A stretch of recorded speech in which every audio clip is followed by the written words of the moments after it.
전시작전 통작권을 환수를 한다 그러면 한국군 포스타가 미군 포스타를 작전 통제하는 그런 구조로 바뀌거든요. 야, 우리가 왜 거기 가 있냐? 이렇게 할 사람들이 꽤 있어요. 제가 미군들하고 많은 교류를 갖고 있는 건 사실이에요. 제가 염려하고 있는 그러한 사항들을 똑같이 걱정하고 있습니다. 죄송한 얘기지만 현재의 연합체계는 지금처럼 있을 수가 없습니다. 우리나라 국민들이 안보에 대한 생각을 달리 해야 될 겁니다. 즉 미군한테 맡겨서는 안 된다라는 생각. 따라서 세금도 더 많이 내야 되겠다. 군복무 기간도 늘려야 될지도 모릅니다. 여성들도 군복무를 시켜야 될지도 모릅니다. 핵무기도 만들어야 될지도 몰라요. 팩트시트 요약본을 전 봤습니다. 우리가 핵 추진 잠수함에 들어가는 여러 가지 기술, 나름대로 저력을 갖고 있습니다. 해보면 한국에서 배를 만들 수밖에 없다는 결론이 나올 겁니다. 안녕하십니까. 전인범 예비역 육군 중장입니다. 미국도 생각이 많은 것 같습니다. 본인들도 어려운 환경에 있고요. 동북아 환경이 많이 바뀌었어요. 북한이 핵무장을 했고 비핵화할 확률도 지금 굉장히 낮고 미국을 직접 겨냥하고 있지 않습니까? 중국이 점점 더 군사적인 면을 비롯해서 미국에게 직접 간접적으로 도전하는 이런 환경의 변화, 안보적인 환경 변화에 맞춰서 국방비가 과도하게 소비가 되고, 그러나 무엇보다도 우리 대한민국에 대한 나름대로의 신뢰가 더 한 것 같아요. 특히 전에는 한국이 오히려 도발적으로 상대방을 자극할 수 있다 하는 그러한 염려들을 했는데 우리 대한민국에 대한 그런 믿음이 좀 올라간 게 아니겠느냐. 대한민국이 안보적인 능력이 증가하면 증가할수록 미국으로서는 부담이 좀 덜하고 그런 요인도 분명히 있었을 거라고 봅니다. 저는 지금 큰 진전이라고 봐요. 물론 비판하는 분들은 돈이 어마무시하게 들 것이다. 그 다음에 미국 기술을 도입함으로 해서 미국 기술에 종속될 것이다. 이렇게 지금 얘기하는 거거든요. 근데 후자인 경우에 그렇게 따지면 안 그런 기술이 또 어디 있겠습니까? 상호 의존적인 기술들이 많은 거죠. 돈이 많이 든다고는 하는데 우리가 핵 추진 잠수함에 들어가는 여러 가지 기술, 특히 원자로의 소형화, SMR이라고 하잖아요. Small Modular Reactor라고 하는 건데 이러한 기술을 본격적으로 우리가 연구를 하면 그동안 한 30년 이상 우리가 나름대로 저력을 갖고 있습니다. 이 분야에 대해서 소형 원자로가 여러 가지 좋은 점이 많아요. 환경적인 그런 것도 있고 비용적인 것도 있고 융통성도 안전성도 그렇고 특히 우리가 AI 시대에 에너지가 많이 필요하다는 것은 누구나 다 알고 있지 않습니까? 태양열 갖고 안 됩니다. 풍력 갖고도 부족하고 화력발전소는 특히나 제한사항이 있고요. 결국은 원자력을 쓸 수밖에 없는데 이러한 연구의 큰 부분을 차지할 수 있기 때문에 단순히 핵 추진 잠수함을 동력을 제공하는 기술이 아니라 우리 일상생활에 특히 AI에 쓸 수 있는 그런 기술이라서 경제적인 측면에서 돈이 많이 든다 하더라도 오히려 더 많은 이득이 있을 거라고 저는 봅니다. 두 번째는요. 지금 앞으로 2050년 이때가 되면 북극이 완전히 녹는다는 예측을 하시는 분들이 계세요. 우리가 핵 추진 잠수함을 2035년 정도 얘기를 벌써 하고 있잖아요. 북극 항로가 열리게 되면 아시아하고 유럽 간의 통행 기간이 10일에서 20일이 줄어듭니다. 그러면 북극 항로가 엄청나게 중요한데 북극 항로의 초크 포인트가 되는 부분 중에 하나가 우리 대한해협입니다. 대한해협을 비롯해서 남해안, 동해안, 심지어는 서해안까지 이 일대 그리고 북극에 가게 되면 얼음이 많기 때문에 수상함보다는 잠수함 활동이 훨씬 더 필요하게 돼요. 그래서 기존의 디젤 잠수함 거기다가 AIP 잠수함 Air Independent Propulsion이라고 그래가지고 우리가 현재 갖고 있는 게 AIP입니다. 디젤 잠수함보다는 산소가 좀 덜 필요한 그러한 동력 방식인데 그것보다도 핵 추진 잠수함을 가짐으로 해서 우리가 어떠한 어려움이 있더라도 새로운 공급망을, 무역 항로를 지킬 수 있는 능력이 이제 생기는 거예요. 세 번째는 이제 군사적인 측면입니다. 이 잠수함이 막 돌아다닐 때 위험한 게 아니라 매복을 쓰고 있을 때가 제일 효과가 있습니다. 그래서 바다 깊숙이 상대방의 잠수함들의 움직임을 거기서 포착하고 있는 거죠. 거기다가 앞으로 무인정들, 무인 잠수함들까지 연동이 돼서 쓰게 되면은 인근 바다는 물론이고 우리가 필요로 하는 국익에 맞는 그러한 대양 활동도 할 수가 있는 겁니다. 우리 나라가 과거처럼 그러한 대양 세력으로 이렇게 진출할 수 있는 그런 역할을 할 수가 있는 거죠. 마지막으로는 2차 타격, 즉 만약에 상대국이 먼저 선제 공격을 하면 우리나라는 선제 공격할 확률이 그렇게 높지 않아요. 그렇기 때문에 우리는 한 방 맞고 이렇게 작전을 하게 되는데 그때 현재 우리가 갖고 있는 모든 군사시설이 공격을 받을 확률이 높습니다. 고정돼 있기 때문에. 그런데 잠수함은 어디 있는지 모르는 거죠. 반격 능력을 우리가 확실히 확보할 수 있다. 이런 측면에서 비록 돈이 많이 든다 하지만 상당한 그런 투자 가치가 있다. 우리 안보적인 측면에서뿐만 아니라 경제적인 측면, 또 우리 미래에 있어서도 굉장히 그 파급 효과가 클 것이다 라고 저는 봅니다. 그래서 연료의 농축, 재처리, 사실은 우리가 한미 원자력 협정에 의해서 농축 권한과 재처리 권한은 갖고 있어요. 미국으로부터 승인을 받는다. 이 말은 정확하게 맞지는 않습니다. 다만 미국하고 뭐라고 돼 있냐면 그 절차를 협의한다 이렇게 돼 있어요. 그러니까 앞으로 절차를 협의할 때 아마 까다롭게 할 겁니다. 그 까다로운 절차를 이제 우리가 잘 협의를 해야겠죠. 미국 조선에 우리가 개입하는 거, 이러한 부분에 대해서는 해보면 한국에서 배를 만들 수밖에 없다는 결론이 나올 겁니다. 그런데 HME라는 게 있어요. Hull, Mechanics, Engine. 배를 만들 때 헐이라는 게 그 외곽 배 껍데기거든요. Mechanics라는 거는 거기에 각종 전기장치 이런 것들이에요. 조향장치, 조타, 이런 거. 그다음에 엔진은 엔진이고. 요게 한 부분이고, 그 외의 부분이 있습니다. 통신장비, 무기, 그다음에 감지 장비들, 소나, 레이더 같은 거. 주로 이런 것들이 보안에 관련된 거. 그 나라 국가의 극비 것들이 많아요. 굳이 우리나라에서 이것까지 다 할 이유가 없어요. 그러면 이게 우리나라에서 다 만들려면 미국 감독관들이 와가지고 잔소리를 엄청나게 합니다. 우리나라에서 우리나라 배 만들 때도 해군에서 감독관들이 엄청나게 감독을 세게 해요. 그래서 피곤해 죽는 거거든요. 그래서 HME를 한국에서 만들어서 이 배를 미국으로 그냥 보내서 거기서 나머지 자기네가 하고 이렇게 분업을 하면 좋겠다. 이렇게 저는 봅니다. 미국하고 신뢰를 바탕으로 이런 부분들을 잘 협조를 해서 서로의 국익에 맞기 때문에 해결이 가능할 거라고 저는 봅니다.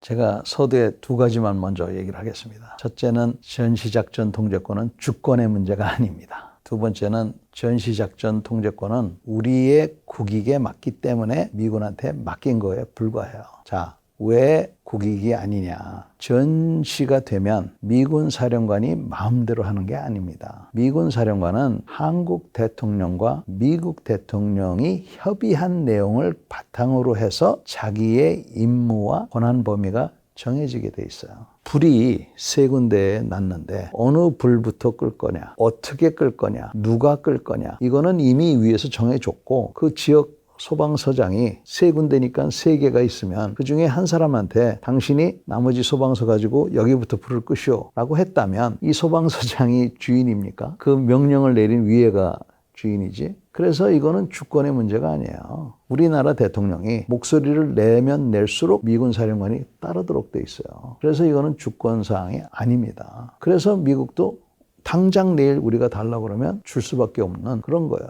자, 진짜 중요한 건 뭐냐. 전시작전 통제권을 우리가 받아오게 되면 죄송한 얘기지만 현재의 연합체계는 지금처럼 있을 수가 없습니다. 변화가 분명히 올 거예요. 최악의 경우에는 지금처럼 연합체계가 안 되고 서로 분리되는 체계로 갈 가능성도 높아요. 그러니까 우리는 전시작전 통제권만 다시 환수를 하든 전환을 하든 이것만 원하는지 모르지만 그게 아니라 연합체계 자체가 분리될 수 있는 그러한 가능성이 높습니다. 그럼에도 불구하고 좋습니다. 제일 중요한 거는 나라를 지킬 수 있는 그런 능력이기 때문에 우리가 거기에 대한 준비를 하면 돼요. 어떤 준비를 해야 되겠습니까? 자꾸 다른 사람들은 인공위성이 많아야 된다. 북한에 대한 정보가 있어야 된다 그러는데 저는 그렇게 보지 않습니다. 제일 중요한 거는 내 나라는 내가 지키겠다는 그러한 국민들의 강한 의지예요. 그러면 지금 이 프로를 듣고 보시는 분들이 스스로 자문을 해보십시오. 지금 우리나라 국민들의 안보 의식이 어떤가. 그래서 전시작전 통제권을 가져오면 우리나라 국민들이 안보에 대한 생각을 달리 해야 될 겁니다. 즉 미군한테 맡겨서는 안 된다라는 생각. 따라서 세금도 더 많이 내야 되겠다. 군복무 기간도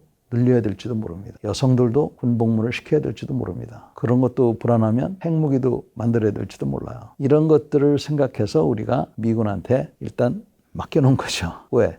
언제든지 우리가 다시 가져올 수 있으니까. 그래서 저는 전직 군인으로서 가져오는 거 찬성합니다. 그러나 우리 국민들한테 분명히 말씀드리는 거는 이거 가져오기 위해서는 제대로 가져와야 되는데 엄청난 우리가 투자를 해야 된다. 돈뿐만 아니라 국민들의 어떤 생각, 각오 이런 것들을 해야 되기 때문에 그런 거를 갖고 가져오려고 해야지 지금처럼 갖고 오려고 했다가는 잘못하면은 큰 위험을 초래할 수 있다.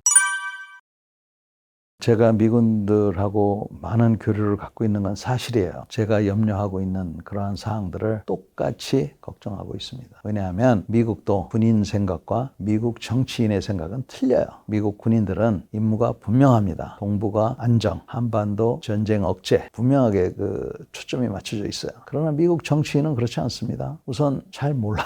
관심도 없고. 요즘은 K푸드다, K컬처다 해서 조금 드러나 봤지 그렇게 관심이 없어요. 그런 상황이기 때문에 미국 정치인들은 어떤 결정을 할지 몰라요. 예를 들면 전시작전 통제권을 환수를 한다 그러면 한국군 포스타가 미군 포스타를 작전 통제하는 그런 구조로 바뀌거든요. 그러면 미국 정치인들 중에서는 야, 우리가 왜 거기 가 있냐? 이렇게 할 사람들이 꽤 있어요. 그랬을 경우에 우리가 예상치 못한 결과가 있을 수가 있죠. 저는 하여간 이 전시작전 통제권을 전환하기 위한 노력을 열심히 하는 거는 찬성합니다. 국방비도 늘리고 무기를 새로 사려고 하지 말고 사람들한테 좀 투자를 했으면 좋겠다는 게 제 생각입니다.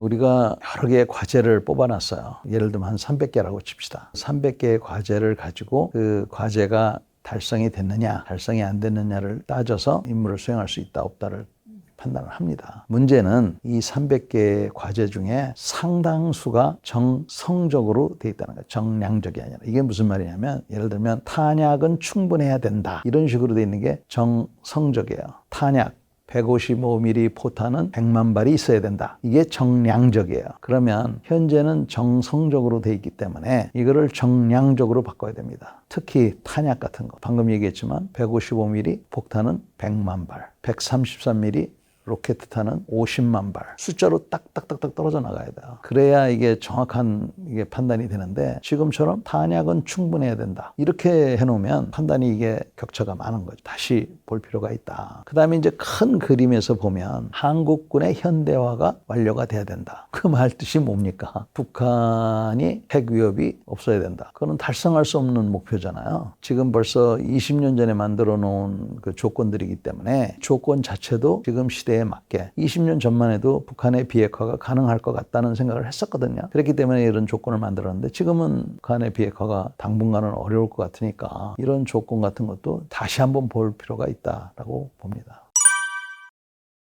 저는 그 한미 동맹이 강화되는 것을 늘 주장해온 사람입니다. 팩트시트 요약본을 전 봤습니다. 근데 저조차도 보고 상당히 놀랐습니다. 미국에게 전향적으로 지원한다고 이렇게 돼 있는데 특히 그중에서 이제 안보 분야 그 부분을 이제 제가 이렇게 봤는데 앞으로 5년 이내에 미국 무기 250억 달러를 구매한다. 또 주한미군에게 330억 달러를 지원한다. 이렇게 돼 있는데 이게 사실인지 모르겠어요. 엄청나게 많은 돈이거든요. 그래서 이걸 어디에다 쓰려고 하는지 아마 구체적인 부분에 있어서 흥미롭게 볼 필요가 있을 겁니다. 다만 제가 얘기하고 싶은 것은 미국의 F-35 전투기를 사고 하는 것도 좋습니다. 근데 그런 것보다도 우리 군인들이 직접 필요한 거 하다못해 응급처치 도구 같은 거 있어요. 그거 얼마 안 하지만 지금 현재 우리나라 그 법으로는 국산화를 먼저 쓰게 돼 있어요. 이 250억 달러를 미군 물건을 사야 되면 무슨 헬리콥터다, 전투기다 이거 말고 이런 것들부터 해서 소총 같은 것도 미국 소총들, 미국 기관총들 좋거든요. 현재 우리가 갖고 있는 것보다 좋습니다. 그다음에 AI,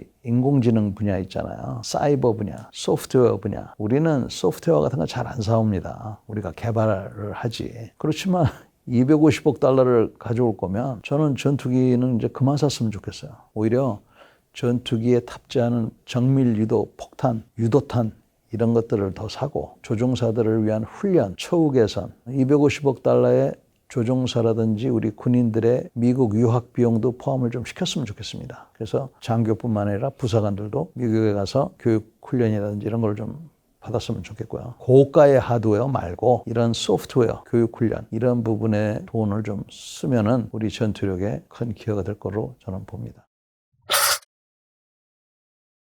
갖고 있는 전차가 반 이상 운행이 안 된다든지, 그 유명한 K9 자주포를 갖고 있지만 30-40% 인력이 없다든지, 잠수함, 배, 전투기 다 마찬가지고 평균을 내서 200만 원입니다. 1, 2등병 때는 100만 원 선이고 병장이 되면은 200만 원 선을 받고 있어요. 그러다 보니까 초급 간부들, 하사, 소위, 중위, 이 친구들하고 봉급 역전 현상이 일어나고 있는 겁니다.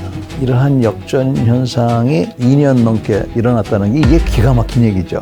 사람이 없으니까 대위가 5분 대기 소대장을 하질 않나, 원사가 중사가 해야 될 일을 하질 않나. 그래서 요즘 어떤 부대는 병력이 50%밖에 없다고 그러거든요. 더 제 입장에서는 기가 막힌 거는 특전사 부대들은 최전방에 있는 게 아니라 뒤로 빠져 있어요. 뒤로 빠져 있다는 그 이유로 한 달에 50시간밖에 시간의 수당을 인정해주지 않는 거예요.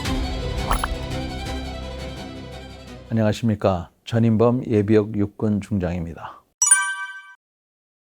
제가 사단장 시절에 하도 보급이 늦어서 군수사령관께서 부대에 방문하셨길래 여러 가지 제가 얘기를 했습니다. 그 중에서 이제 슬리퍼가 하나에 3,000원짜리인데 그게 보급이 안 돼서 입에 물고 사진을 찍어서 군수사령관께 드리면서 문제 해결하실 때까지 침대맡에 좀 놓고 계십시오 이렇게 얘기를 했는데, 군수사령관님이 굉장히 좋으신 분이었어요. 괘씸죄가 아니라 저의 그런 마음을 이해해 주실 수 있는 분이었기 때문에 제가 이제 그렇게 한 거였고요. 그렇지만 그게 우리 보급품에 문제점을 하나의 단면으로 보여주는 그런 얘기입니다. 사실 기초와 기본이 저는 굉장히 중요하다고 생각해요. 여러 가지 모자부터 군복, 군화, 속옷까지 좀 더 나을 수 있는 것들이 많다고 저는 생각합니다. 본인들이 만족하지 못하는 이러한 것들이 지급이 되고 보급이 된다고 저는 생각을 해요. 제가 사단장을 하면서도 왜 직접 눈을 치웠느냐. 사단장이 나가면 여러 사람이 쫓아나오게 돼 있습니다. 부관, 참모장도 나오고 주임원사도 나오고, 지휘관이라는 사람이 하나 나가면 상징적인 것도 있지만 주변 사람들도 많이 나와서 오히려 인력도 늘어나는 측면도 있어요. 어떻게 보면 사단장이 그 시간에는 사단의 100년 대계를 계획하는 게 더 나을 수도 있어요. 그렇지만 가끔은 높은 사람도 허드렛 일을 해야 자기가 옛날 생각을 해서 사람들이 이렇게 고생을 하는구나 하는 거를 다시 한번 기억을 할 수가 있고요. 우리 지금 높으신 분들도 가끔은 복도 청소를 좀 하셔서 복도 청소하는 아저씨와 아주머니가 얼마나 허리가 아프실지 빗자루는 좀 좋은 걸로 사드려야 되겠다는 생각도 할 수 있는 그런 계기를 갖는 게 좋을 거라고 생각합니다.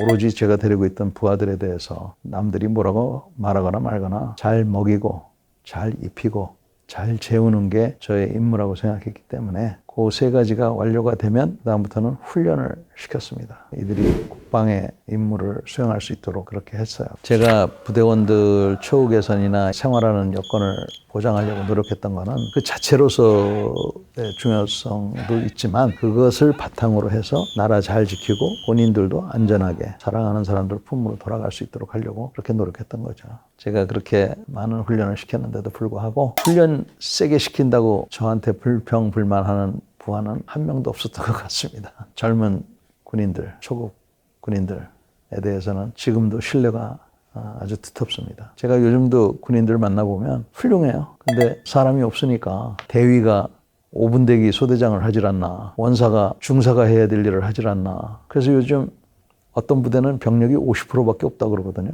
제가 어떤 엉뚱한 생각을 했냐면 어차피 봉급 예산은 책정돼 있을 거 아니에요. 그러면 10명이 있어야 되는데 5명밖에 없으면 이 나머지 5명 월급도 다 이 사람한테 주면 좋겠다는 생각도 했어요.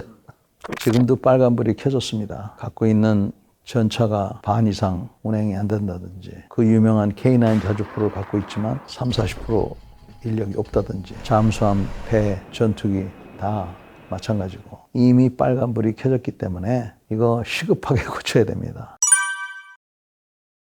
저는 처음부터 병사들의 봉급을 200만 원이 아니라 400만 원까지도 주자고 얘기를 했습니다. 제가 이제 그런 얘기를 하니까 저보고 제정신이 아니다 이렇게 얘기하는 선배들도 많이 있었는데, 그러면 간부들은 어떻게 하냐 이렇게 얘기했는데, 병들의 월급이 올라가면 간부들의 월급은 당연히 올라갈 수밖에 없다고 생각했기 때문에 처음에 이제 주장을 했던 거예요. 평균을 내서 200만 원입니다. 1, 2등병 때는 100만 원 선이고 병장이 되면은 200만 원 선을 받고 있어요.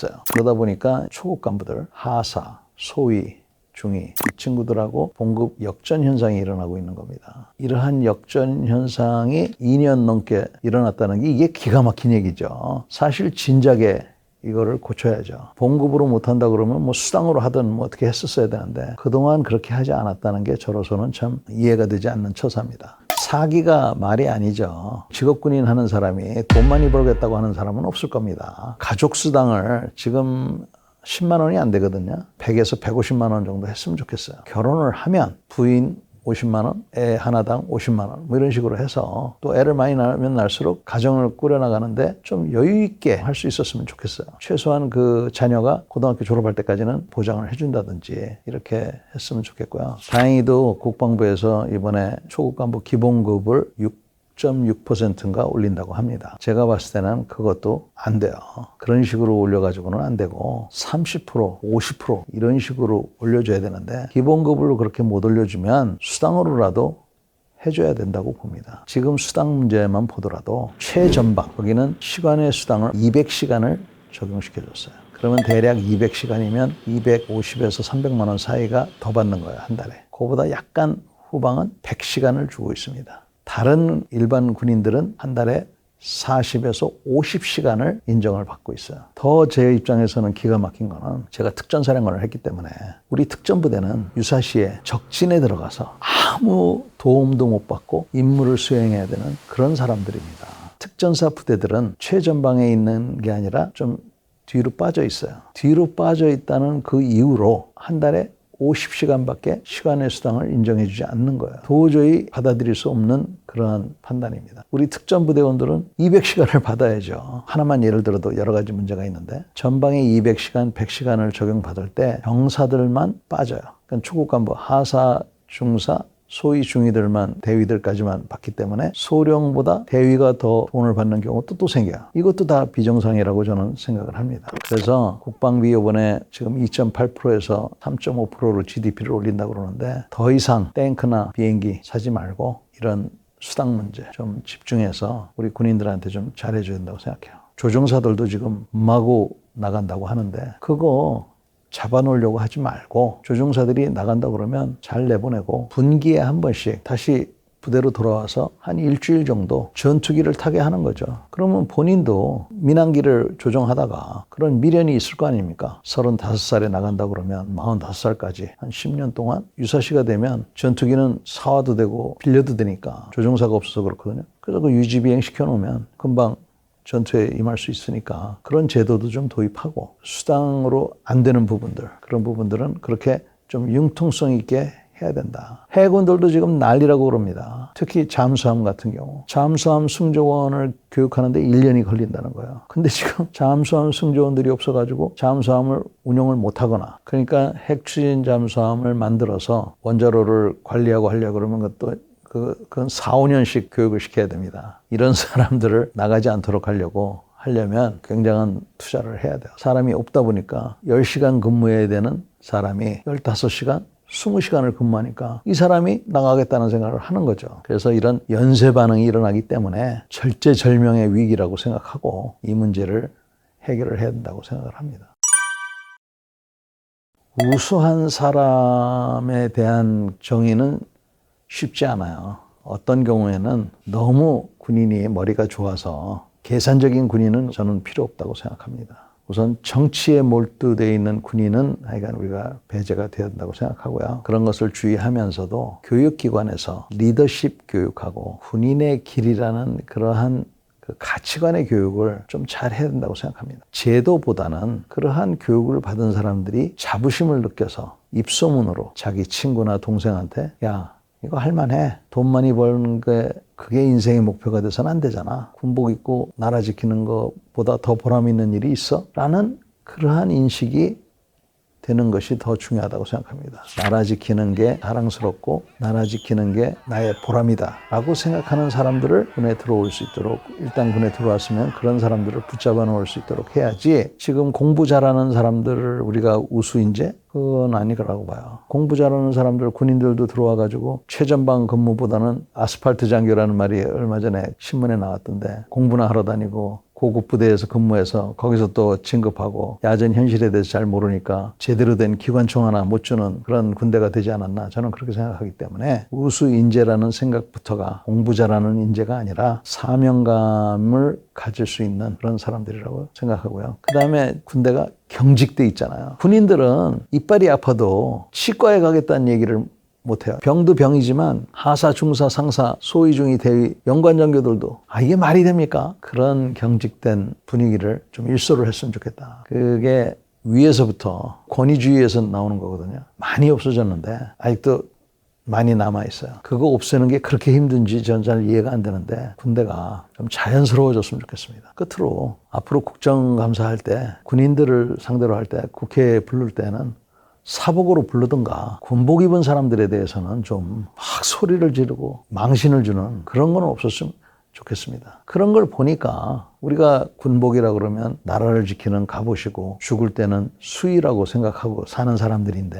그러한 상징의 그 군복을 입고 갔는데 아무리 야단 맞을 짓을 쓸지언정 그렇게까지 그냥 막 호통을 치고 하는 거는 그거는 좀 자제를 해야 된다라고 생각합니다. 그런 것들이 돼야 군대에 대한 그 사람들이 존중심이 생겨서 군복을 입고 싶다 이렇게 생각하지 않을까 저는 그렇게 봅니다.